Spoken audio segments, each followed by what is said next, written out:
dit, au temps du prophète Élie, lorsque pendant 3 ans et demi le ciel retint la pluie et qu'une grande famine se produisit sur toute la terre, il y avait beaucoup de veuves en Israël.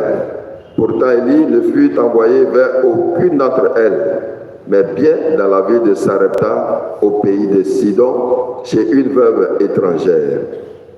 Au temps du prophète Élisée, il y avait beaucoup de lépreux en Israël, et aucun d'eux n'a été purifié, mais bien Naaman le Syrien. À ces mots, dans la synagogue, tous devinrent furieux. Ils se levèrent, poussaient Jésus hors de la ville et le menaient jusqu'à un escarpement de la colline où la ville est construite pour le précipiter en bas. Mais lui, passant au milieu d'eux, allait son chemin. Je vais vous mettre debout. Acclamons la parole de Dieu. Louange à toi, Seigneur Jésus.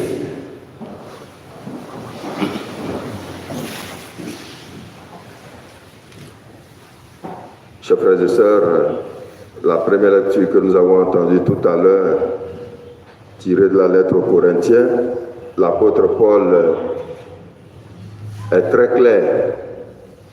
Pour lui, il n'y a pas lieu d'user du langage humain, de la sagesse humaine pour annoncer l'évangile.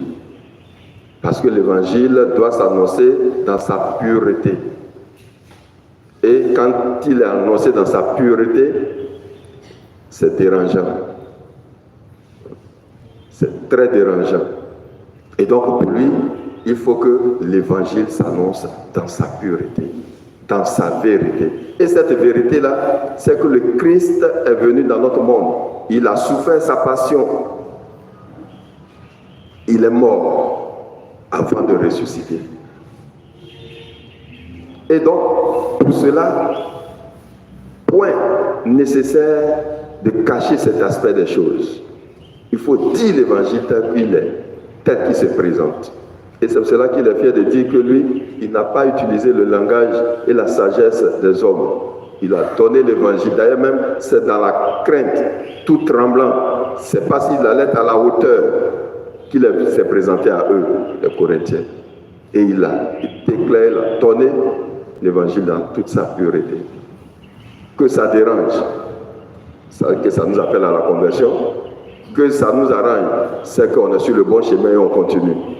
Mais point de cacher les choses au peuple. Et justement, c'est ce que Jésus fait dans l'évangile. Il proclame une parole. Tout le monde a les yeux fixés sur lui. Et qu'est-ce qu'il dit? Une parole énigmatique. Aujourd'hui s'accomplit cette parole. Les gens étaient heureux tout début de voir un de leurs fils proclamer l'évangile. Ils étaient tout heureux. Mais plus ils avancent, plus ils sont déroutés par ce que Jésus dit. Ah, mais n'est-il pas le fils de celui-ci? C'est pas sa maman qui est ici, ses frères et sœurs. Et puis il va prendre à la fin surtout 2 exemples pour les aider à bien comprendre. Et voilà. Autant d'Élie, c'est chez une veuve étrangère.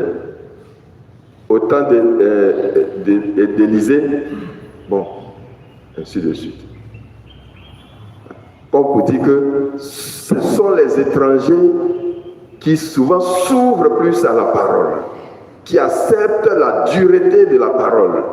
Parce que cette parole-là les interpelle et se laissent interpeller par cette parole pour pouvoir se convertir et se donner de mieux en mieux à Jésus. Mais nous qui sommes habitués, bon, on veut qu'on nous caresse dans le sens de poil. Tel enseigne que quand on dit une parole, quand ça dérange, on dit, ah, le Père nous a insulté aujourd'hui.